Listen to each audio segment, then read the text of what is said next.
I want to thank you all for coming out tonight, and if you haven't helped yourself to some cookies and punch, please do so. And I just did want to mention that the event is sponsored by the Friends of the Fayetteville Public Library, and they do a lot for the library, and you might want to look at their literature and join. I think it's only $10 for an individual.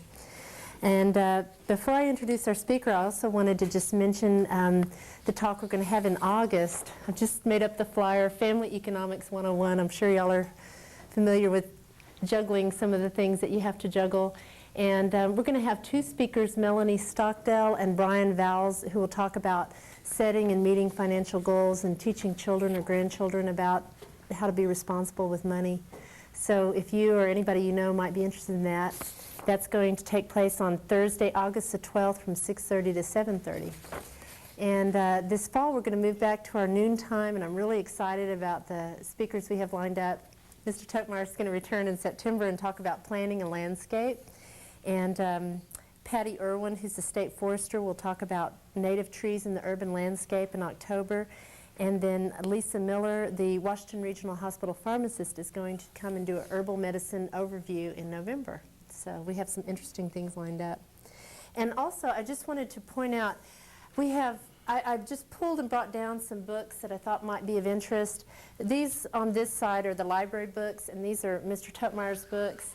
You're welcome to look through all of them, but I do want you to check these out in the children's library if you want to take them home with you tonight.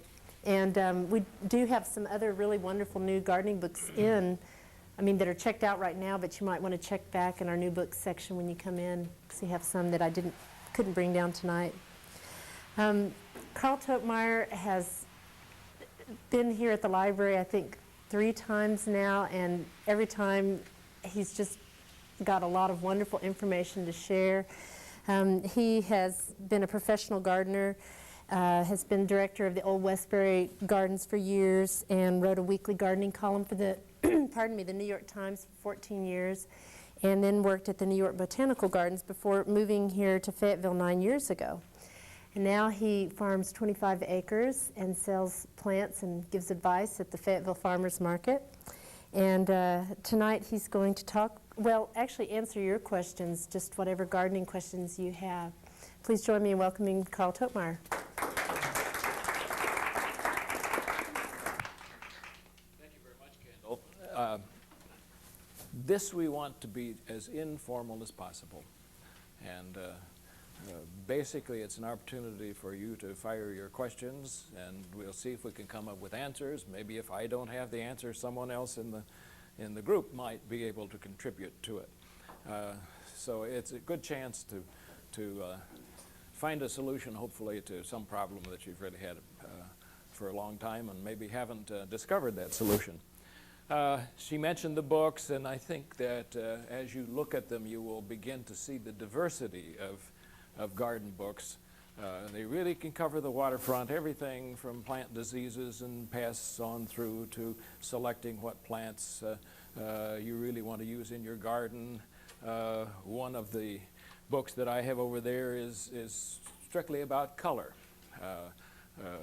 putting together color combinations in the garden that are pleasing to you, etc.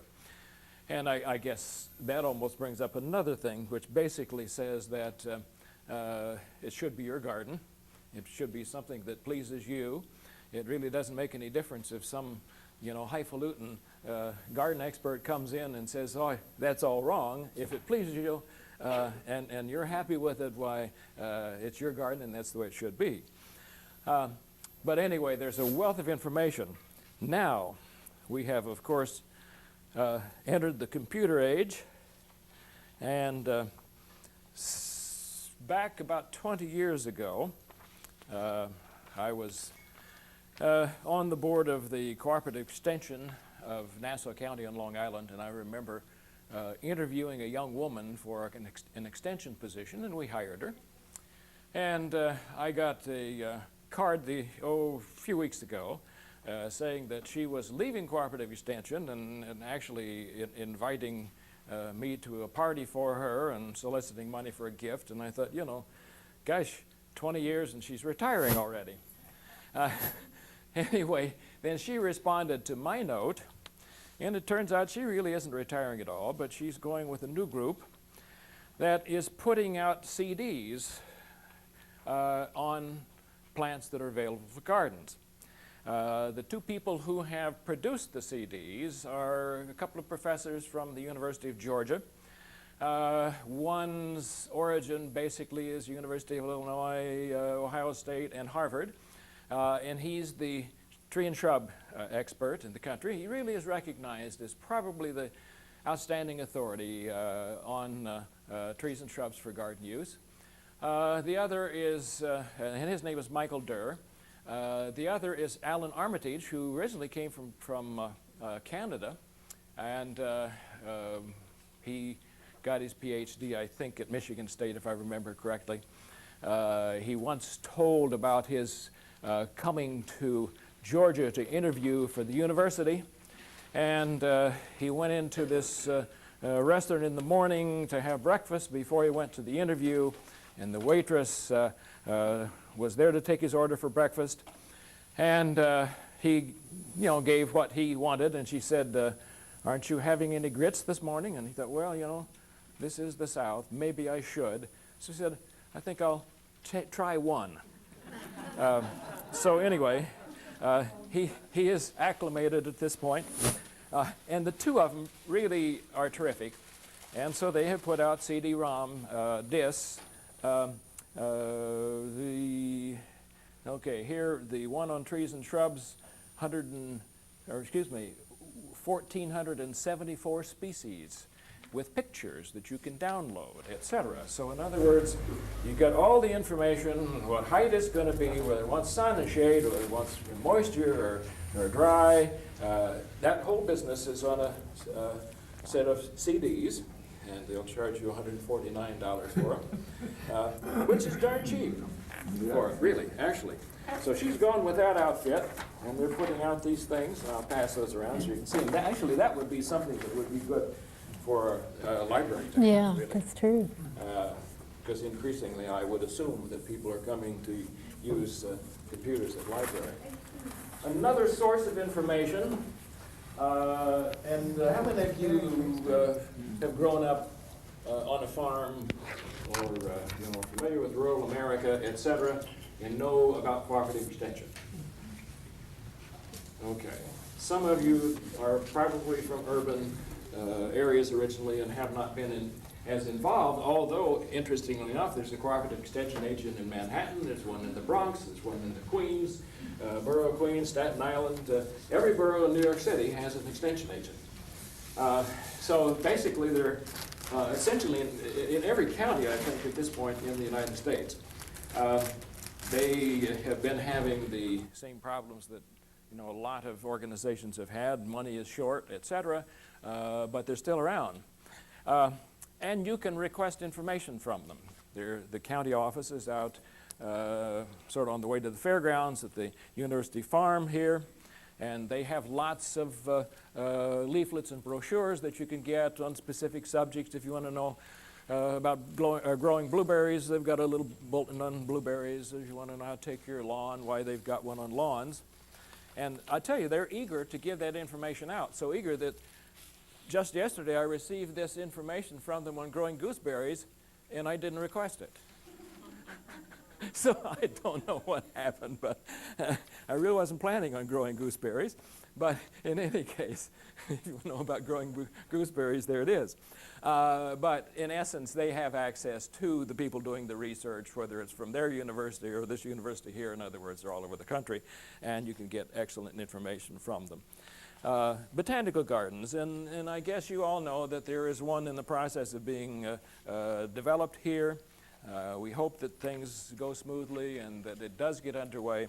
But you will find that many botanical gardens not only have very excellent educational programs, but that they produce publications such as this one from Brooklyn. And there are a couple of things here from Brooklyn.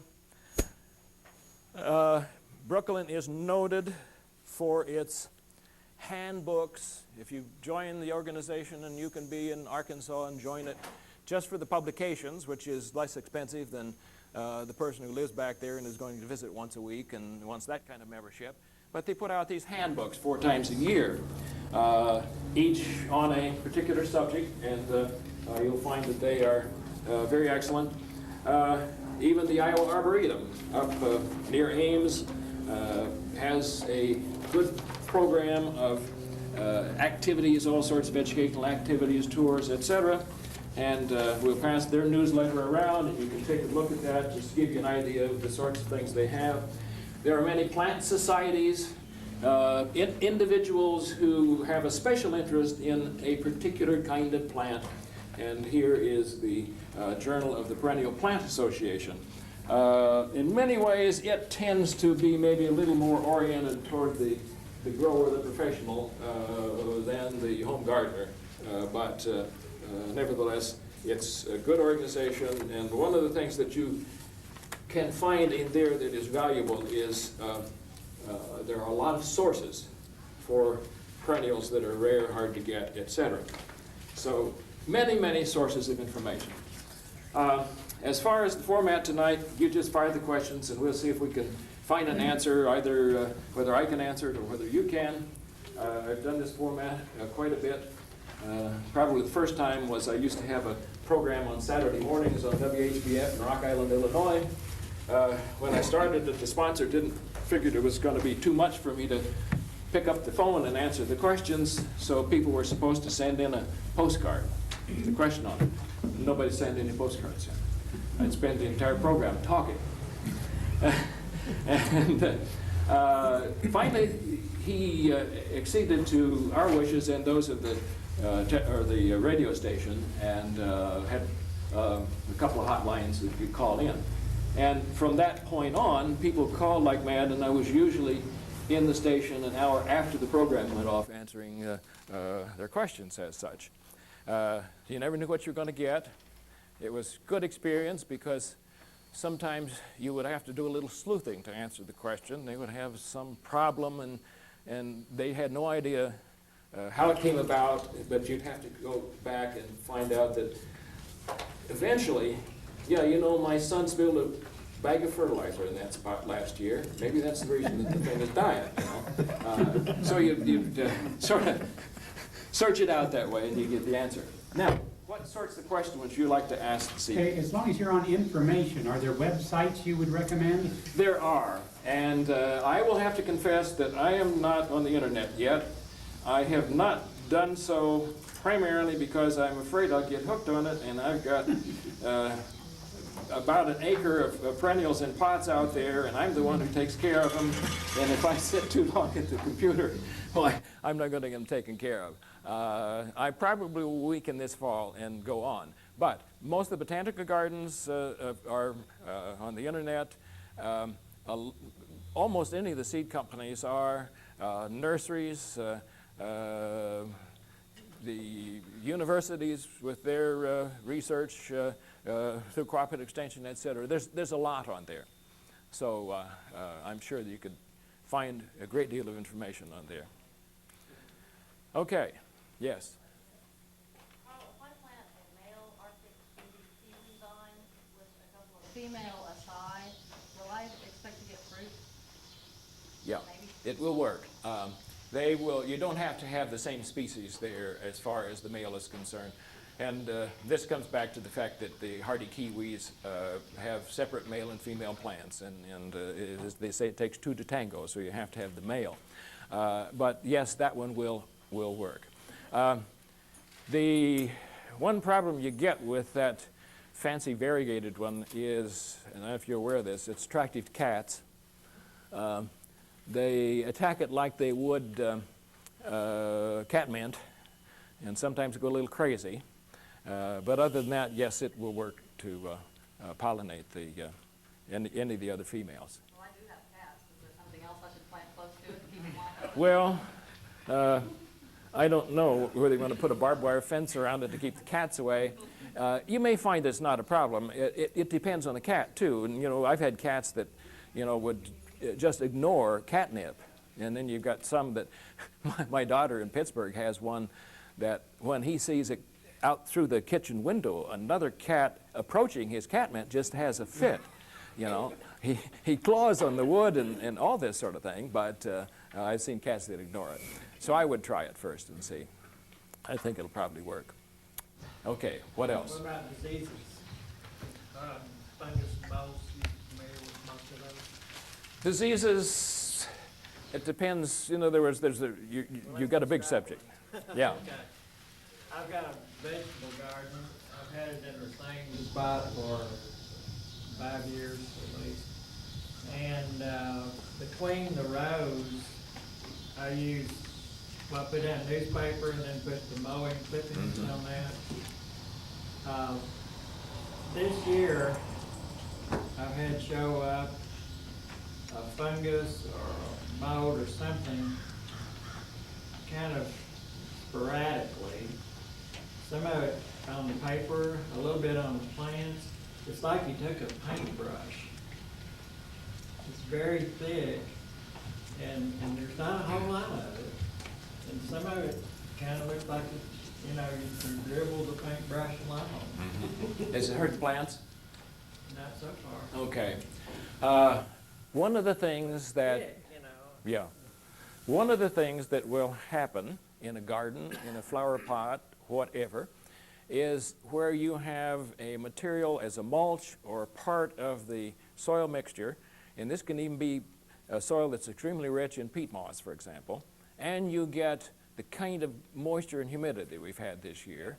In essence, that encourages fungi. If they're not attacking the plant, they are probably saprophytic and they're attacking the organic matter, breaking it down, the newspaper, for example, or the lawn clippings. I have seen some of the artificial soil mixes that are, you know, essentially all organic except they've got a little perlite in them, where you will get just a solid mat of fungus on top of the plants in a greenhouse. Usually it will disappear by the time the plant's ready to sell. It will have done its job. But basically, if it's not attacking a plant, you don't really need to worry about it, and what it basically is doing is breaking down the organic matter, releasing the nutrients eventually that are in the organic matter so that plants can use it.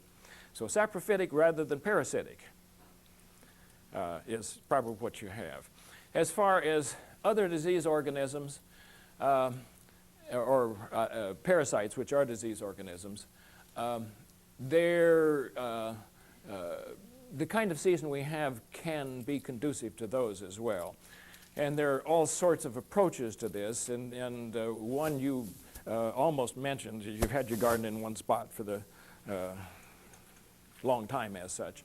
One of the ways of controlling disease, and obviously if you have a small city lot, you probably can't do this, but if you were a farmer, and you go back to the days before all the specialization where one farmer grows nothing but corn and beans and somebody else does something else, but where a farmer had a variety of crops and raised animals and put the manure on the soil, what we're calling now sustainable farming.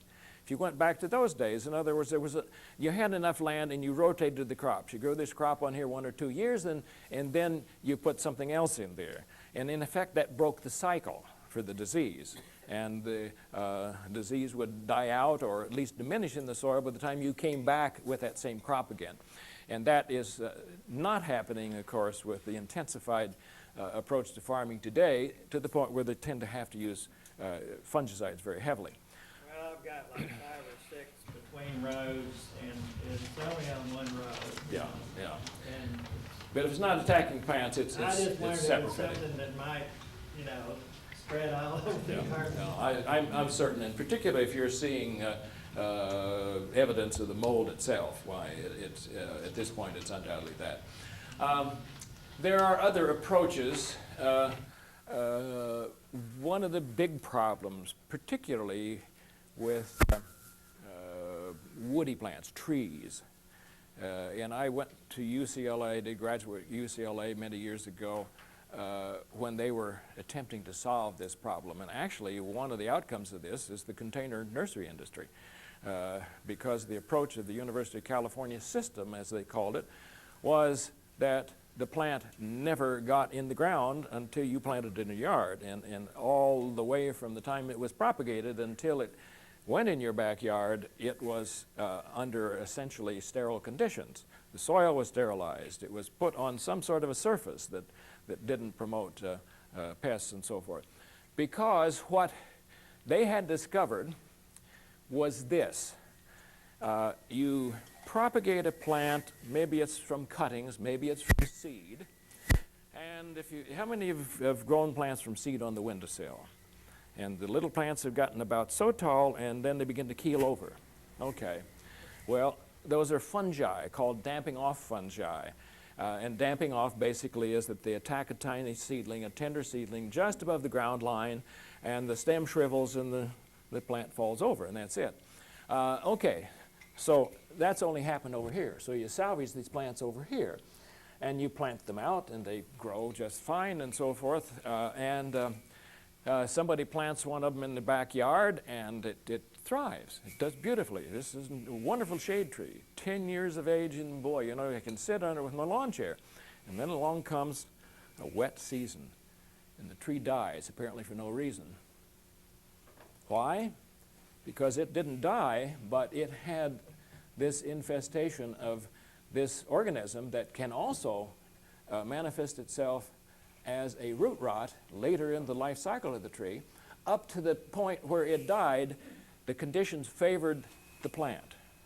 But when you had heavy rainfall and the soil stayed wet too long, and since the soil was saturated, there wasn't any room for oxygen for the roots as such, it weakened this root system, the organism attacked it, and you lost the tree. So their system was intended to avoid that, because the plant was never to be exposed to it. That, really, very few people follow that any longer. Basically, they grow in organic medium, which is sterile and so forth.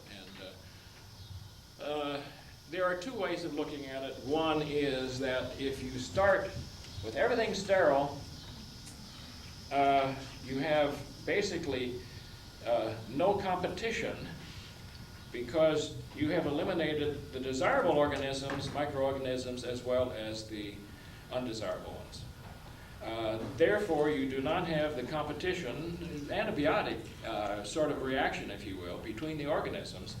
And if this tree then is grown under sterile conditions, is planted over here, and the organism somewhere is there and it comes in, then you don't have the competing organisms to hold it down.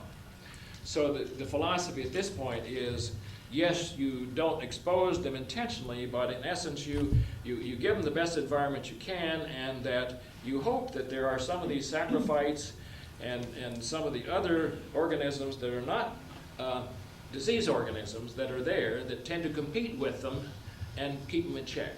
So that's the approach at this point.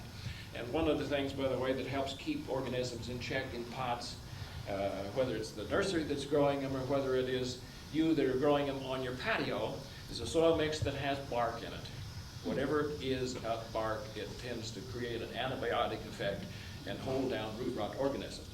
Well, there are many other things. You know, there's leaf spots, roses with black spot, apples with scab. So there are diseases that attack all sorts of, or all parts of the plant as such. Some of them, really the only way you can control is to spray. There is an argument perhaps in some cases between organic people and the other approach as to what you spray with. The organic people essentially say it's all right to spray as long as the material is natural. On the other hand, the Cornell University professor pointed out that this natural material was more toxic to warm-blooded animals and cubic humans than what they were saying over here not to spray it with. So, in other words, you've got to weigh these things in your own mind and make your own decision as such. Well, unless you have specific questions on diseases, why, let's see what else we have. Yes? I have a question. We bought our house about 5 years ago now, and there was a beautiful hedge of forsythia between our house and our neighbor's yard, and we had a picket fence put in, but there was a sort of break in the bushes that we went down through there. But ever since then, it hasn't really bloomed, and we have a forsythia bush elsewhere on the property that blooms. And I was wondering, do you think that we, you know, it does have green, you know, the bushes are alive, but it's just not flowering. Is there something we should do to help it? The putting in a fence or whatever would not have affected it. It did flower before. And it flowered our first year there, so, you know it's Okay. capable of doing it. How much of the trees that are nearby, how much have they grown in the meantime? There's not really any big trees in that part of the Well, that yard. eliminates that theory. Yeah. Forsythia there's one possibility, except that our winters don't go along with that. We've had mild winters recently. Forsythia sometimes, in a severe winter, the flower buds will be killed and therefore it won't flower. Well, that won't work because you've had mild winters, so that's another theory that's shot. Usually the biggest problem with something such as forsythia, as well as things like lilacs and things like iris and so forth, is that, and she says this won't work because there's no trees nearby, but the thing that usually, gradually over a period of time, results in these things not flowering is that the trees that are nearby have grown and provided too much shade. When I first moved to Long Island back now about 35 years or whatever, 40 years ago, I guess almost, the houses that Levitt built, the ones, they sold for $5,600 after the war and so forth and so on, and in Levitt, you had to have 2 trees in the front yard and so many shrubs and all this sort of thing. And all the people planted marigold beds, around the trees and all this sort of thing. They had marigolds, they had petunias and all this. And about the time I came to Long Island, they would begin to come into the botanical garden and ask us, why don't these things grow anymore in our yard? And it was that those 2 trees had gotten big and they suddenly had a shady yard. So at this point, I don't know that I can answer your question, Kendall, if none of those things really fit your situation. Is it well drained? Yeah, it's on a slope. It's at the top of a slope. There are some parts of the yard that get a little swampy after a heavy rain, but is there something that would be good for us to do to kind of, give it some TLC? If none of these other things apply, and I have a daughter, by the way, in Boston. Her problem basically was drainage. They were just standing in water, and they survived, but didn't flower. The other thing that you might try, have you been pruning them back? No, we haven't done a thing to them. Then I wouldn't at this point, but if they do get out of bounds growth-wise, in essence, keeping in mind that forsythia flower very early in the spring, prune them right after the time that they would normally flower, and then the new growth should be fully developed to the point where it would flower next year. But to get back to your particular problem, you might try fertilizing with a fertilizer that's high in the middle number, phosphate. Like 5-10-5 was a standard fertilizer back east. That was the one everyone put on their gardens. And phosphate tends to promote flowering, promote fruit production, etc. So you might try that. And essentially, if you can sort of roughly figure out the square footage covered by the overhang of the branches as such, in other words, if their spread is 4 feet wide and they're 50 feet long, why 4 feet times 50 is 200 square feet, and you would normally put about 2.5 to 3 pounds of that fertilizer per 100 square feet.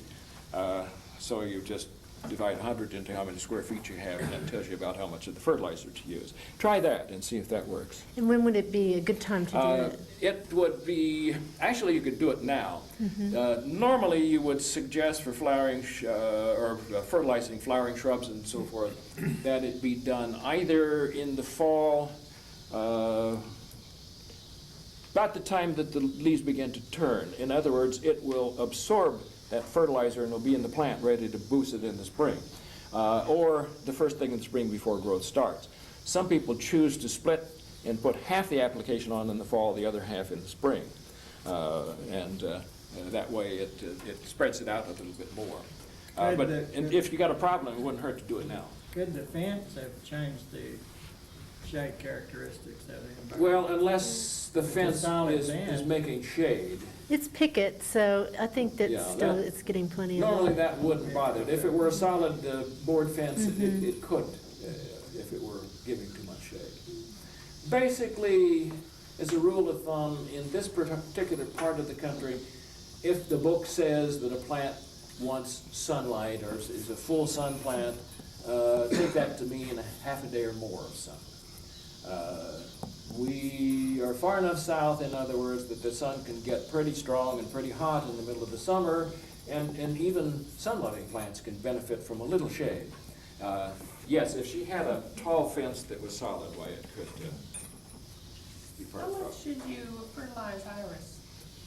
How much do you fertilize iris? Are they doing well?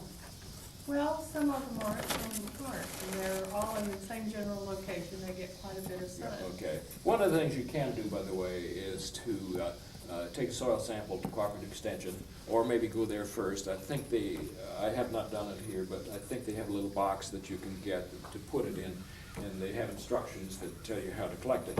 And this would tell you what your soil needs. That's the scientific approach. The seat of the pants approach would be, in essence, how have plants done before in that location? If they've done well, maybe you don't want to fertilize at all. If they have not done well, they've been sort of yellowish, puny, not as vigorous as they should be, then you can say that you need fertilizer.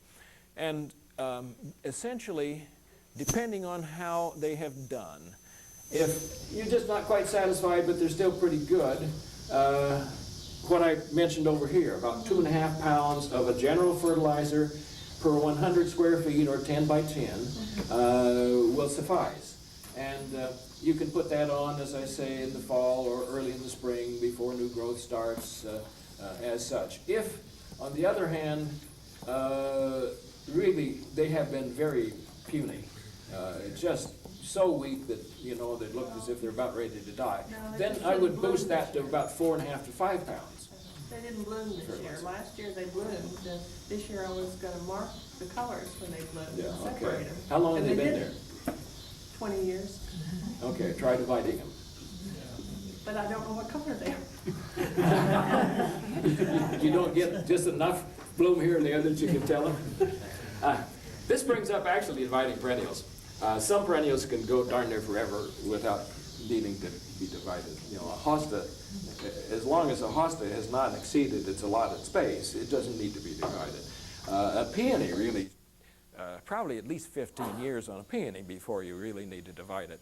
On the other hand, there are some things that, if they're not divided with some regularity, begin to die out in the center. And the center, it may not always die, but in essence it doesn't bloom in the center. Any blooms will be sort of at the outside, at the perimeter of that clump as such.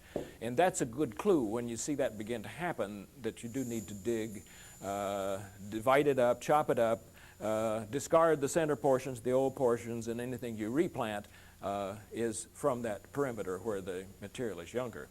I suspect your probably is more the fact that they really just needed to be divided than anything else.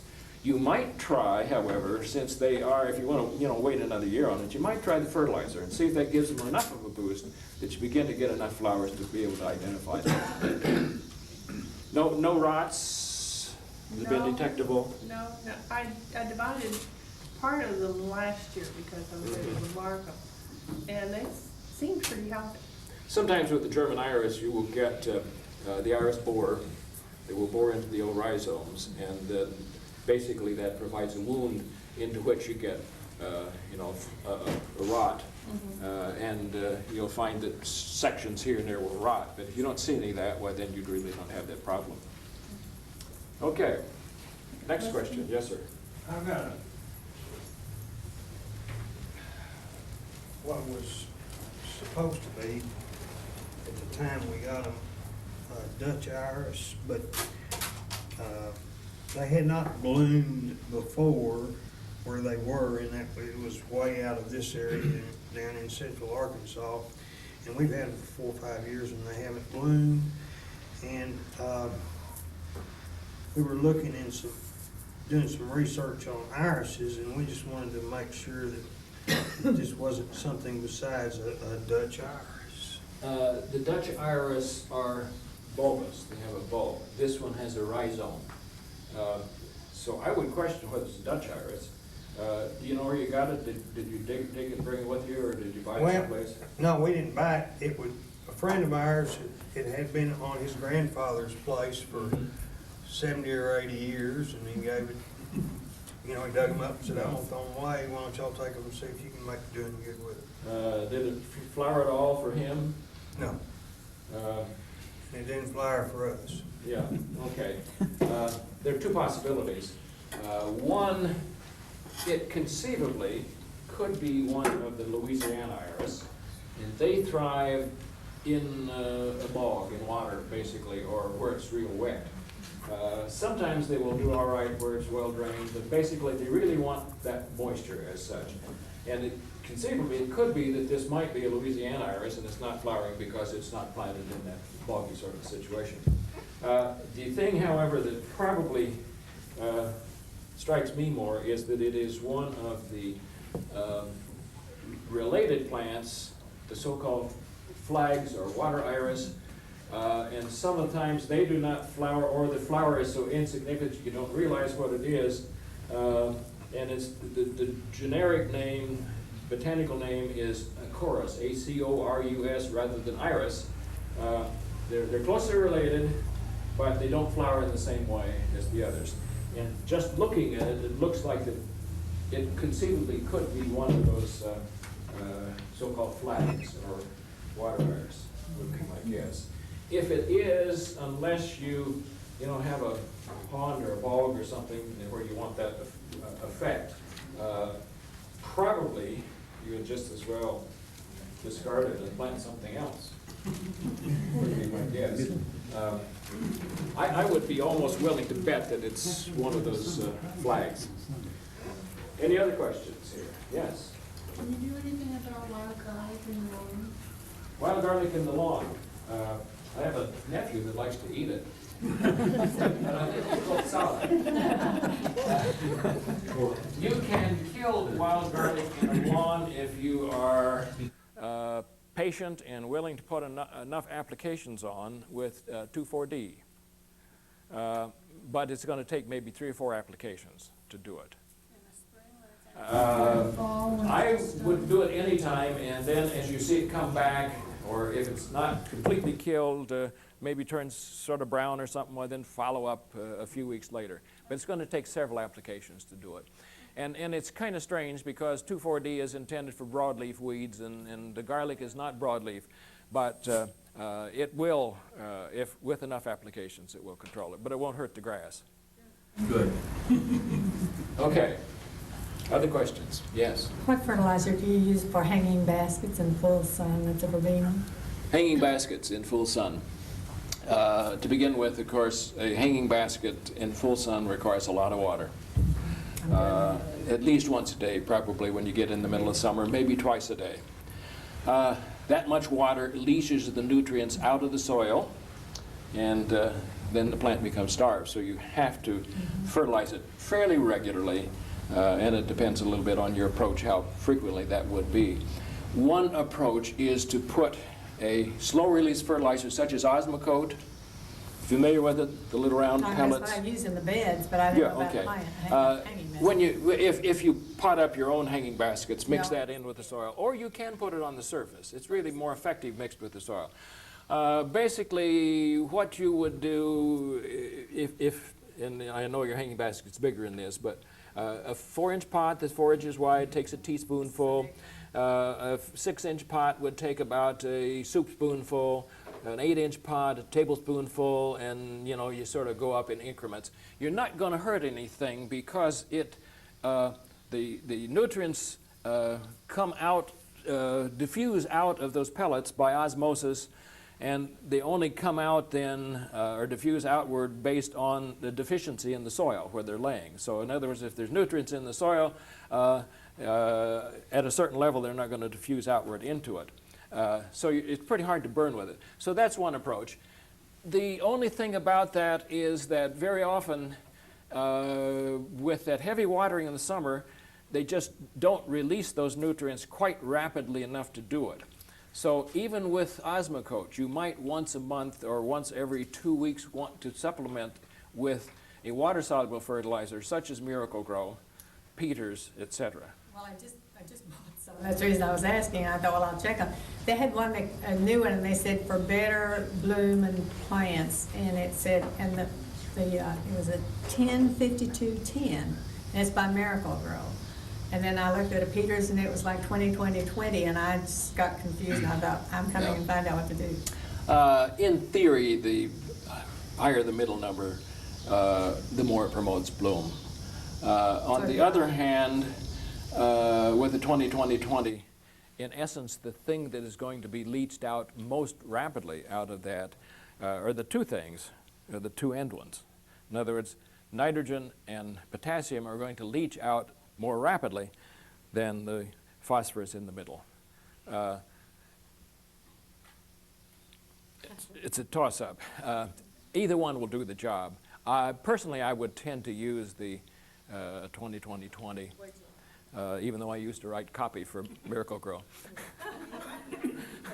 New one, and something I just bought it, so I'll take it. Well, what's happened is Miracle Grow has been taken over by Scots, and now owned by Scots. And you can get so. The guy who invented Miracle Grow called me a year ago in January, and he had sold his company, but still was the sort of manager-in-chief for Miracle Grow. And he said, now Scott's is doing our publicity. And he said they write publicity as if they'd never grown a plant in their lives. And so he hired me to write some samples for Scott's to show them the kind of things they wanted. I sent them a couple samples, and lo and behold, they sent me a check. So anyway, the old guy who started it is a Dutchman, Horace Hagedorn. And as is typical of Dutchmen, he's a pretty good businessman. He doesn't, he doesn't really waste too many pennies. He's a little on the tight side.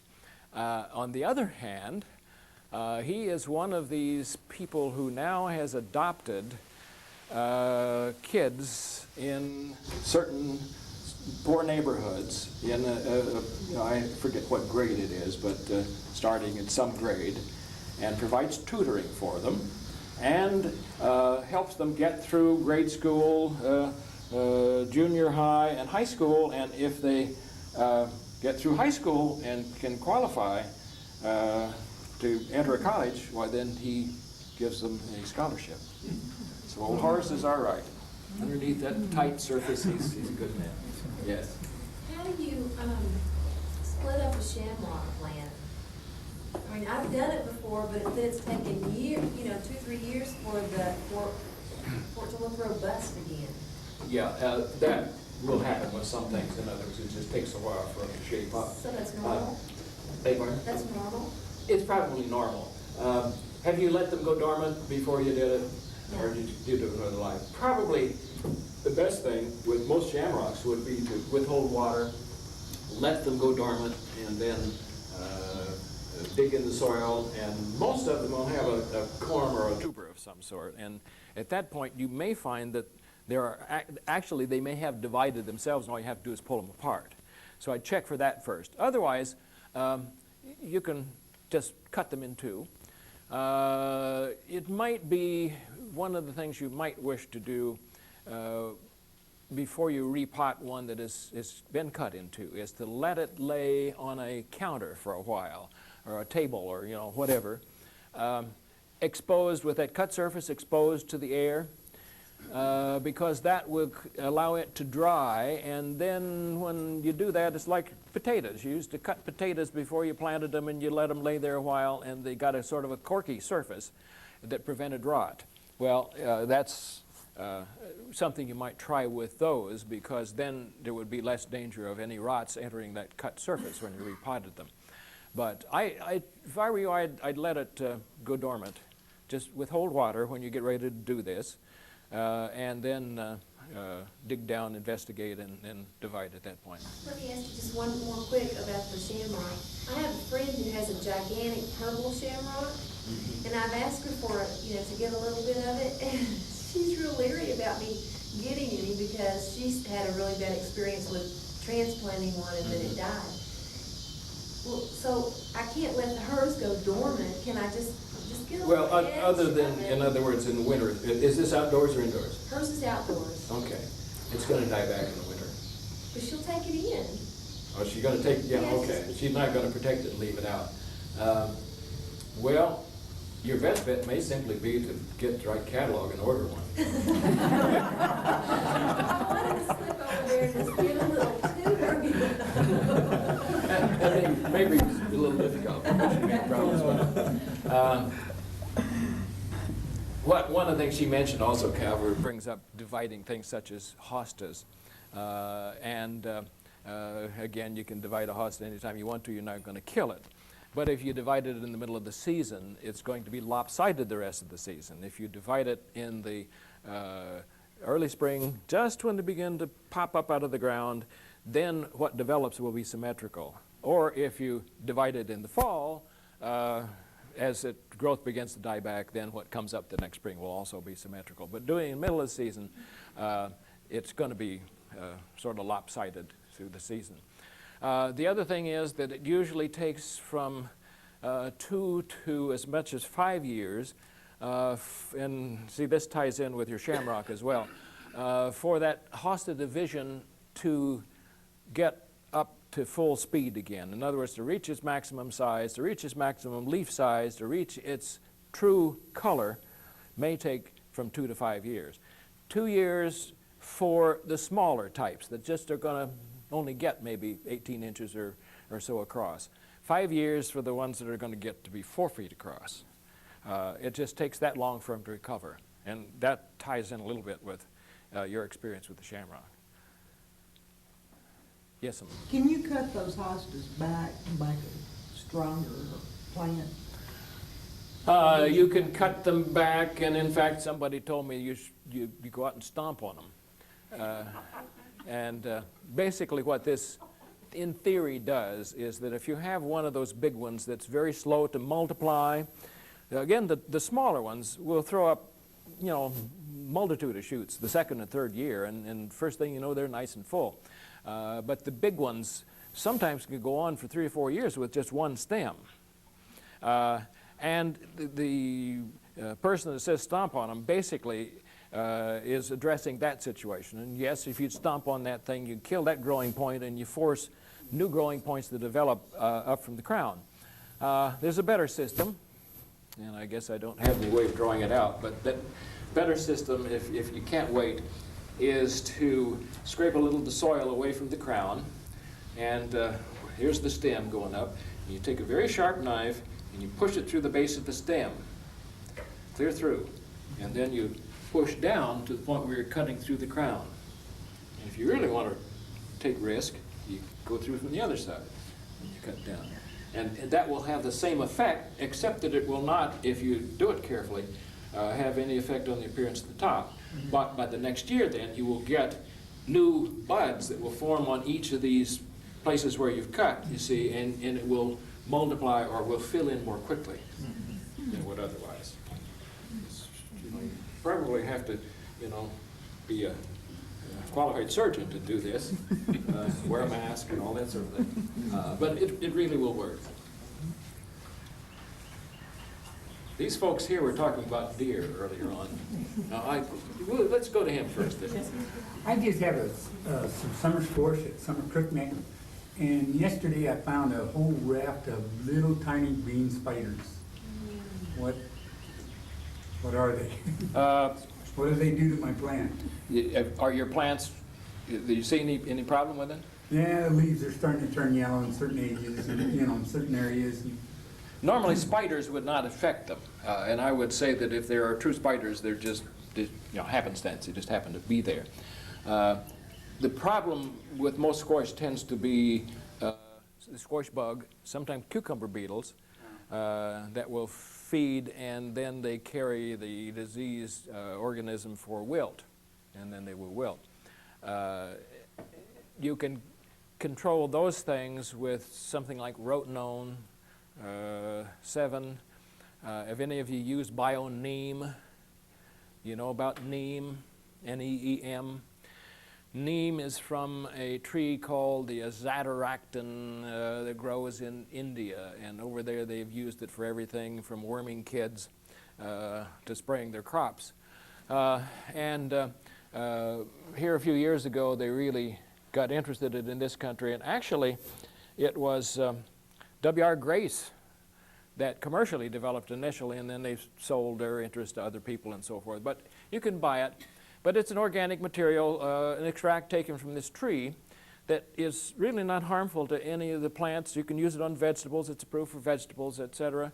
A few years ago, when I was putting out my cantaloupe plants, it was just one of those years. By the time I got to the end of the row and walked back, there was a little spotted cucumber beetles there that they already had the leaves looking as if they were lace.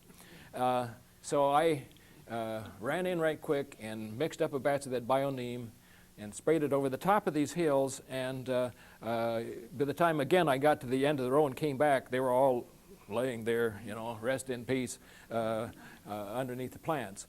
So you might try something like that. Normally spiders themselves wouldn't really cause any problem, however. Okay, that's the first time I've ever seen them in the garden for years. Yeah. And My suspicion is that's just happenstance, but you may have some problems with some of the others, and it really only takes one squash bug that's infested with the wilt organism to kill it. yeah, thank you. So that squash tend not to be long-lived. Is the name available several different sources around here? At this point, I suspect if you're going to buy it locally, it probably would be from Nitron. I would check with them first.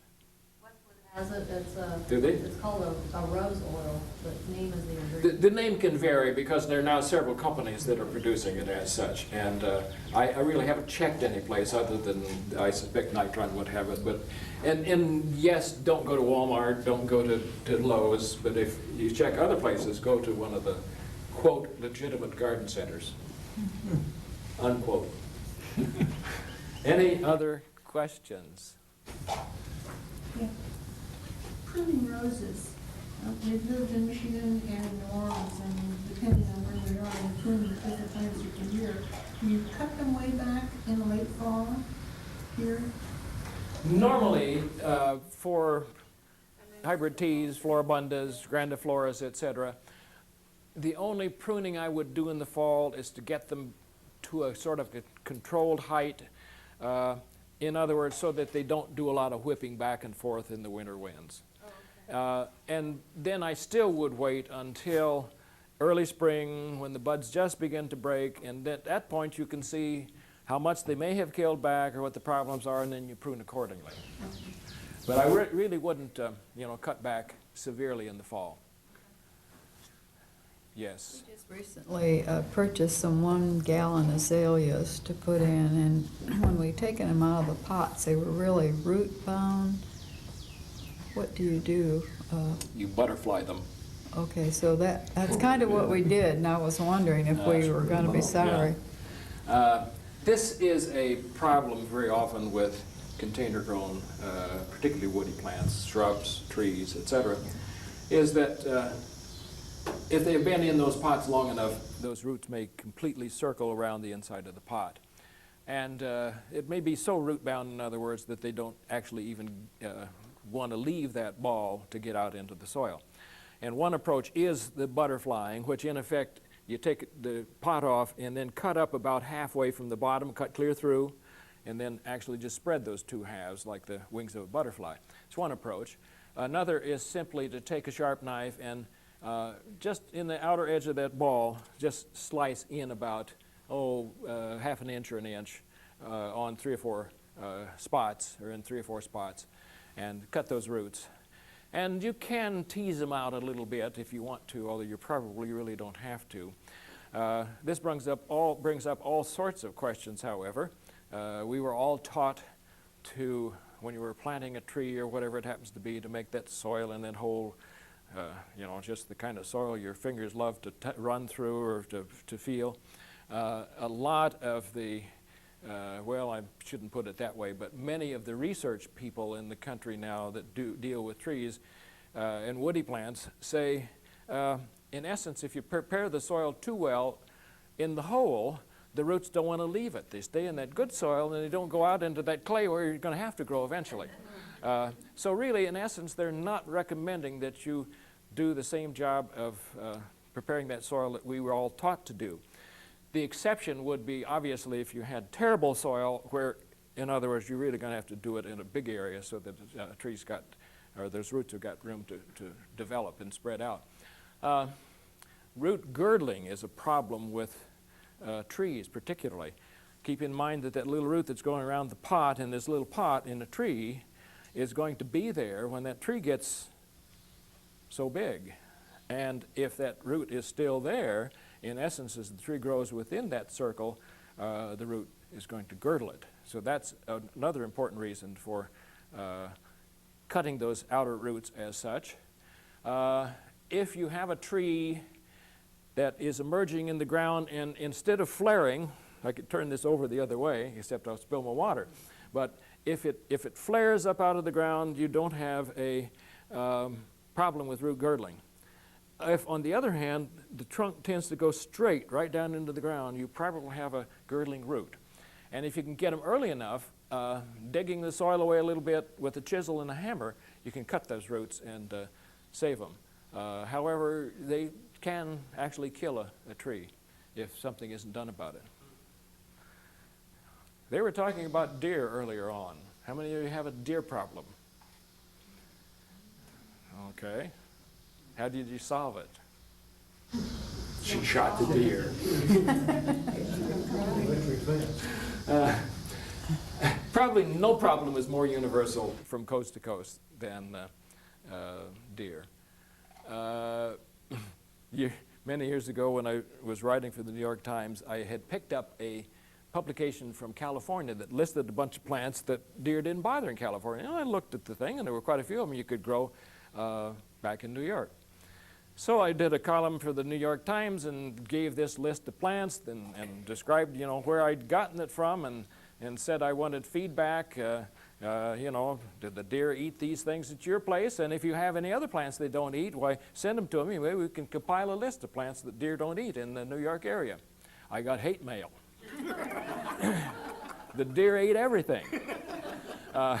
So, may not eat them out west, but they may eat them back here and vice versa. The interesting thing is you will find that, you know, this person over here says, well, they don't eat this for me, but the guy over on the other side of town says, well, that's what they eat for dessert. So you're never quite sure with deer. There are a few things that they don't eat, daffodils, for example, and apparently they have some sense of detecting that they're not good for them, so they leave those alone. They used to say that deer didn't eat yews, the shrubs, but they do a good job pruning those back in the Northeast. What can you do about it? Well, there are all sorts of proposed remedies. Little bags with blood meal out there. The only thing is that you have to replace that blood meal after every rain because it's going to dissolve and get away. Plus the fact that most all of these things the deer get used to. They'll work initially, but then they get used to them. Human hair. There were people who were, you know, going into the barber shops and the beauty parlors and getting human hair, and they put it in little bags and tie it to the branches of things. Again, it would perhaps work for a week or 2 weeks or so, and then they get used to it. Hinder, I think, is the one which is big animal urine. Yeah, you know, zoo animals, tigers and this sort of thing. And some people swear by this. It really does a fairly good job. But I think, again, it perhaps is one of those things that unless they lose their Uncle Fred to a tiger, eventually they catch on. So I don't know whether that's going to work forever. Morton Arboretum outside of Chicago used to collect from all of the motels in that area the little leftover bits of soap, the motel soap, in other words. They'd save it for them, and they would punch a little hole and tie the soap on, and it would work for a while.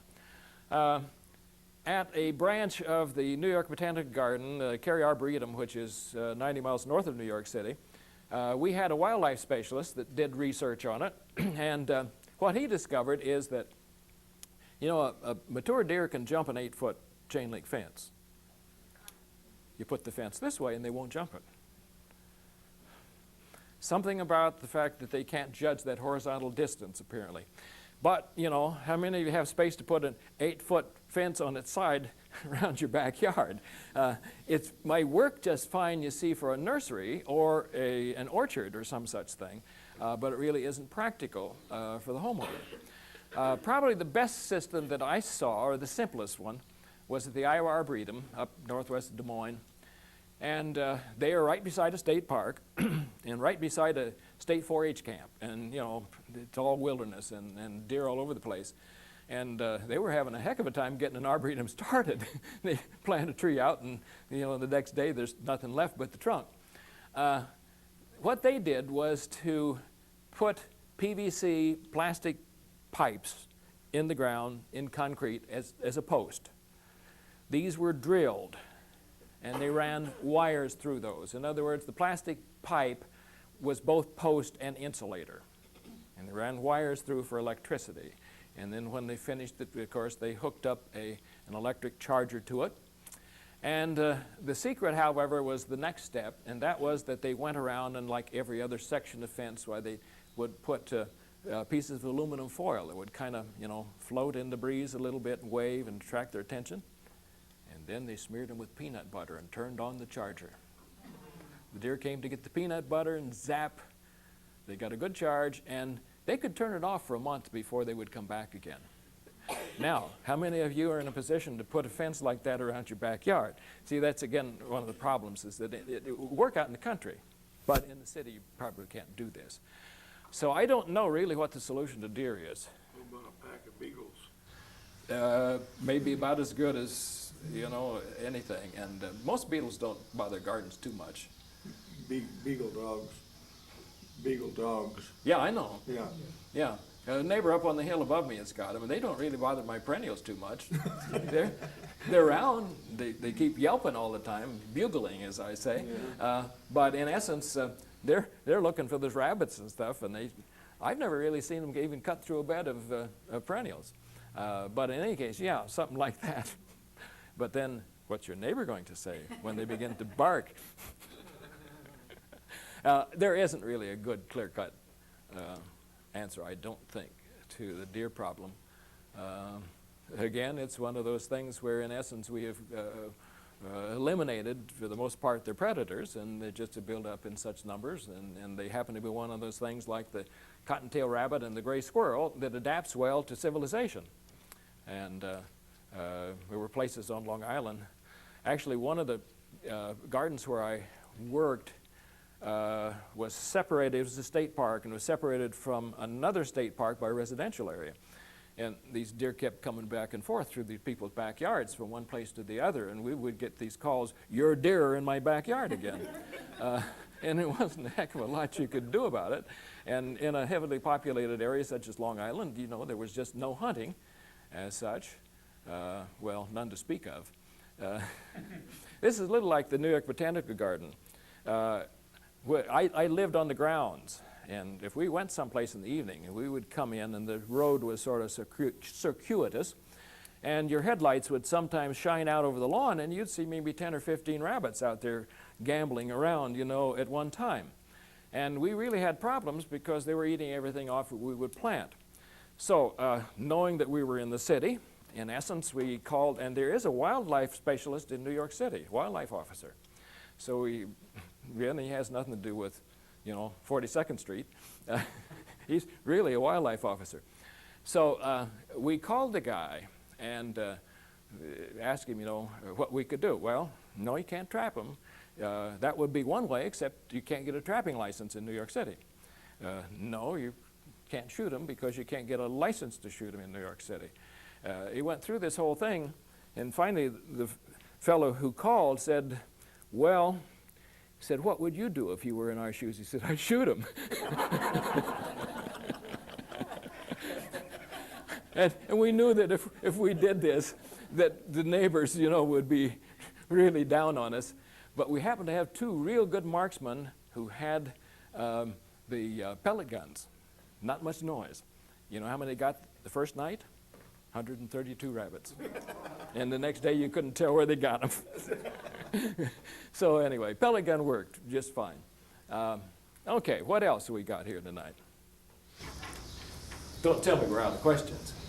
Yes. I have another one. I have a really wild garden. It's a huge 3-tiered garden that was in my backyard when I moved there. And so just bit by bit, I've sort of gotten a hold of just little parts of it. But in this garden, there's a vine. And I thought maybe you might tell me what it is when I describe it to you and perhaps how to get rid of it. All poison ivy. No, it's not poison ivy, but I have that too. It's thorny and not real leafy, and it produces what looks like a blackberry. It starts red, and then I think it'll turn black or dark if I let it go long enough. And of course, I keep pulling them. And when I pull them out, of course, I'm always getting thorns even with gloves on. And I'll get the root, but it's like there's another root system that I know nothing about that's, underneath. So What you might do is to bring a sample of it sometime by farmer's market, and so I can see it for sure. And I'm always just right by the steps of the old post office. Won't be there the rest of this week, however, because I'm going to be away. But you might bring that. But what it sounds like is smilax, catbrier. It is a relative of asparagus, believe it or not. And yes, it has berries, actually like asparagus has. And it is rather vicious if you happen to be or find a woodland where it really is thick and you try to walk through it. Boy, you really, can relate back to Uncle Remus and the tar baby and Brer Rabbit and all this sort of thing, because it really would make a briar patch. One of the things, won't work. I was going to suggest a control, but I'll give you another one. 2,4-D won't work on it because it is a monocot. It's related to the grasses, in other words, and 2,4-D will not affect the grasses as such. 2,4-D will control the so-called broadleaves, which would be like pigweed and that sort of thing. However, Roundup will work. Now, it's in the middle of your garden. You get plants all around it. All right. they separate these 3 tiers, and it's usually in the rock. Mm-hmm. Okay. So you get yourself a good plastic glove, or rubber glove. And then you get yourself a flannel glove and put over the top of it. And then you mix up a batch of Roundup. And you tease out this vine with another gloved hand. And you stick this other hand that's got the plastic glove on the inside into a container where you've mixed Roundup up. Kind of squeeze it to get rid of it so you don't drip it on anything. And then you take that glove that's just moistened at that point, saturated but not dripping, but it's soaked with the Roundup, and you pull the vine out and you just go along the vine like this.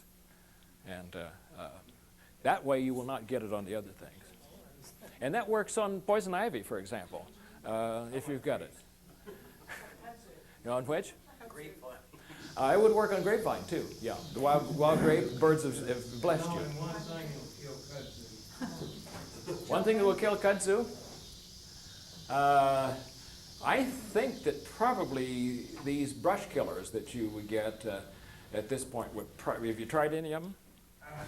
Well, I talked to people all over the south when I was at an infestation last summer, and the answer came back, Arsenal.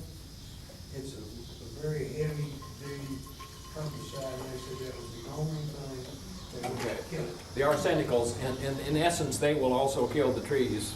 They kill everything. They'll kill everything out, yeah.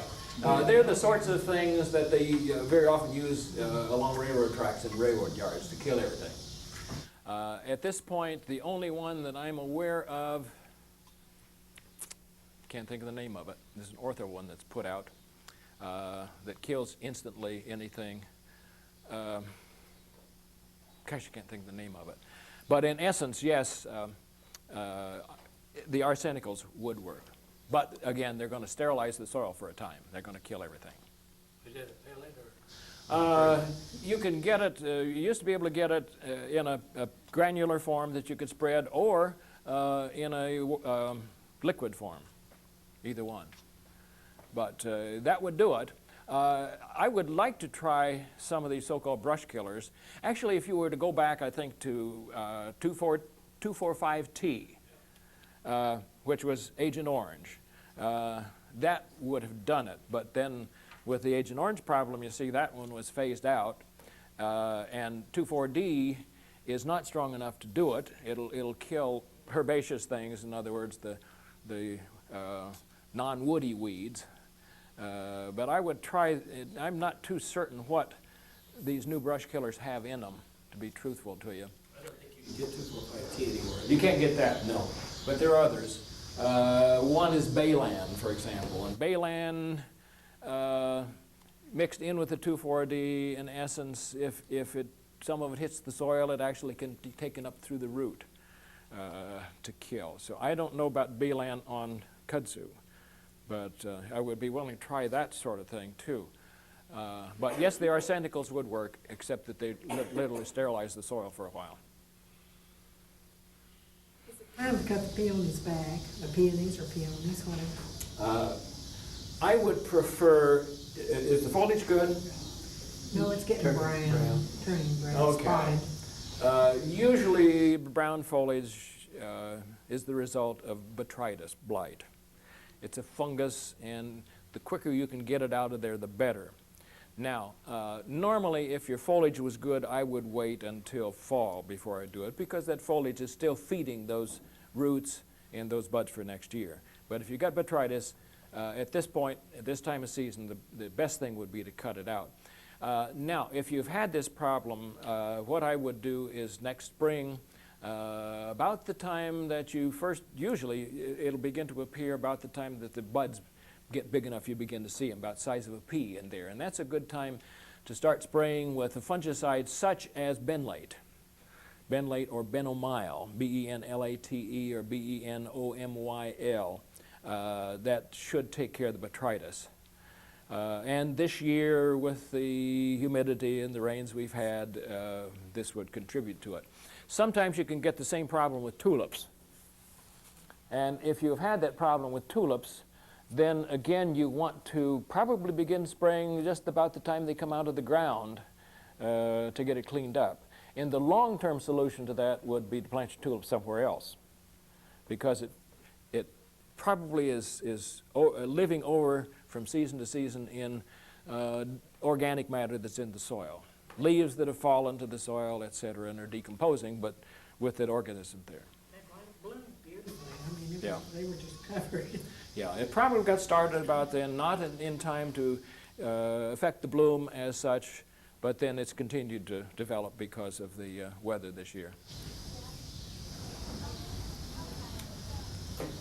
You have run out of questions already? Yes. I have a big plant in my neighbor's yard, which is vacant right at the present time, but it has a kind of a red stem and a big, huge leaf on it, but it has a stem about this long that comes out and has green berries coming out on the side, just right on each side. Any idea what it is? Sounds as if, well, Has a little white blossom that kind of comes out on it before the berries come out. okay, yeah. It's not just an upright thing like that. No, Okay, this thing is and it's so big it's around not the bottom. not pokeberry. I don't know. I don't have any idea what it is. I've only been down here since April, so. Okay, the thing that is all over the place is poke salad, pokeberry. It has a big fleshy root, so that it's really kind of difficult to kill it once it really gets started. And it can grow up to 5 or 6 feet or 8 feet tall, actually. The stem tends to be kind of red. The leaves are sort of a pale green. They put out little flower clusters that may be a couple of 3 inches long with little white flowers on them, followed then by berries that eventually turn a purple color. The birds eat them and they scatter the seeds, and you got another crop of them. And if you're native down here, you eat it, even though every part of it except that outer berry is poison. So you cook it and pour the water off and so forth, and that's your spring tonic. So that's probably what it is. Now there is another one, actually not all that far removed because it's toxic as well, called baneberry, Actaea, A-C-T-A-E-A, if I remember correctly. But that one usually only gets about knee-high, and it would resemble it somewhat, except a much smaller plant, and then it gets red berries that stay red for most of the season, and lots of times they'll plant that in a flower border. But if it's bigger than that, etc., it's probably This thing is poke. 7, 8 foot tall, because it's Yeah. taller than I am. I once taught a class at Adelphi University, and I had a couple of young women from the South in the class, and they was taking them out to show them different weeds. And we walked by this fence, and here they were in the fence. And these two young women actually left the class and ran because there was poke salad.